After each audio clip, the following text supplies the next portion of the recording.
Hey, how you doing? Welcome to another episode of Real Men Real Talk Nashville. I'm your host Wayne, my co-host Daniel, Uncle Dwight, my man Corey, and Icon. Sitting around talking about what we sit around talking about, hot topics that's out in our neighborhoods and in our mainstream. Hit us on Facebook and YouTube. Hit that like button. Daniel, what you got? I got a little something I've been wanting to ask. What do y'all think about the statue that they have built in honor of Black history up in New York? They got it up there. I mean, I'm guilty of it. I kind of laughed at it because, you know, it's not what you expect. Is it really of respect, or is it just the thing is, humiliation? who made it? Because they made it in their image of what their perspective is. Was it a white person? Like, was it a black person that made the sculpture? I mean, I'm calling bull crap on that. The statue looks as if it was from our native land of Africa. Mm-hmm. We've been here 450 years. What the statue they unveiled does not represent what we are today and what we come through here in the United States. Mm-hmm. I prefer for you to show the man in shackles than you to give me a piece of African art. I ain't got nothing against African art, but if you're going to dedicate something to black people here in the States, it needs to represent our struggle and what we went through here in the States. Right. So what you're saying is that the statue has to represent and set the tone for the reaction that you're going to get. Exactly. My thing is a like my relative. I had an uncle that used to say, "Don't give me no backhanded compliment." Right. You know what I mean? You telling me, yeah, I'm gonna do this in honor of Black history, but yet you go back 500 years and pull up some African artwork, and that's what your statue look like, some African artwork, opposed to we've been here 500 years, man. Where's the struggle? Where's the struggle? I prefer for you to show me, you know, the change, the button. Yeah, where's the struggle? Daggone African mask. Where's the struggle? You know, you want to dedicate something to me, or and it's just my opinion. I'm just one person, but you want to dedicate something to us to show us as a struggling people. Mm-hmm. Show me the statue where the man got his shirt ripped off and he got lashes on his back and his wife crying. Show me that, because that's more like our history than anything. I'm so sick of us trying to unrace slavery. Right. I mean, I'm so sick of that. I'm so sick of it. You know what I mean? We can't. They just passed a law saying that we ain't gonna be able to teach it in books.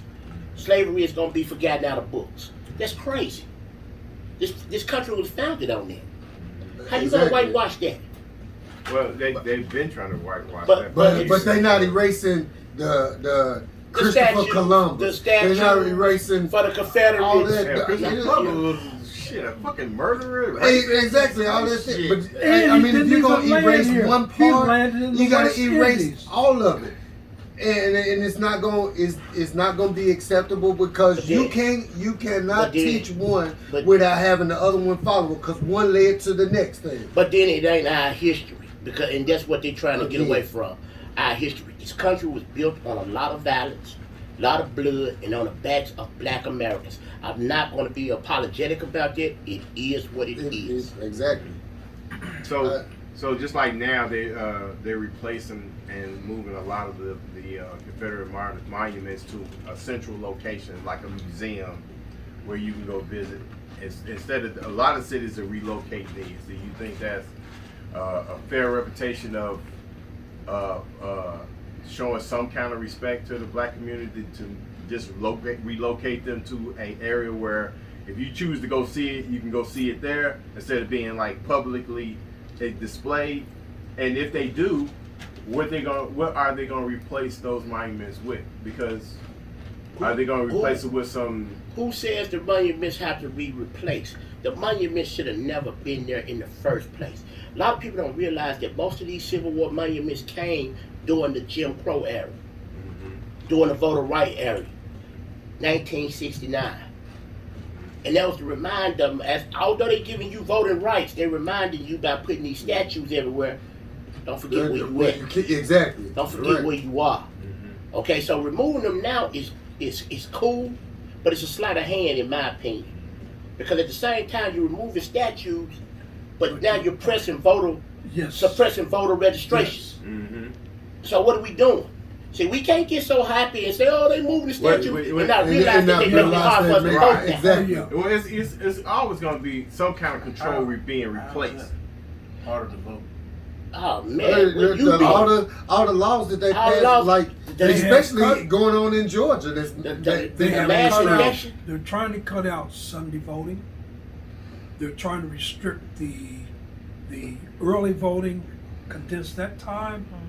Is a lot of little The little mail-in things ballot. whereas Mainly, Now they want the elderly people to come to in person voting. come to the Yeah. polls. They don't want what happened this last election to ever happen again. Meaning they do not want red states to ever flip to blue. Yeah. And then once they get them back red, they want to make They it wanna harder for make sure. us to make sure they don't flip. meaning Don't flip meaning again. they trying to get. And I'm not- They're trying to vote on Tuesday only. You can't make it that Tuesday. It's a wrap. My thing It's is this the right here. same And let me be clear about this. Please let me be clear. I'm not a Republican or Democrat. I'm a human being. What I want to know about any candidate, what you going to do for my people. Tell me what you going to do for my people. And that's how I cast my vote. I don't care what party you betray or what party you claim to be a part of. That's for y'all to sit back and argue. Y'all been having us fight over red and blue in other ways for years. Right. You ain't finna have me fight over red and blue in the political arena as well. So guess what? I'm gonna vote as a human being, and what is your agenda for us? And there's never been a candidate that just come out publicly and said, "This is what I'm going to do." Case in point, we've been marching and crying for 400 years. A couple of Asians get beat up, and I ain't knocking them by any means.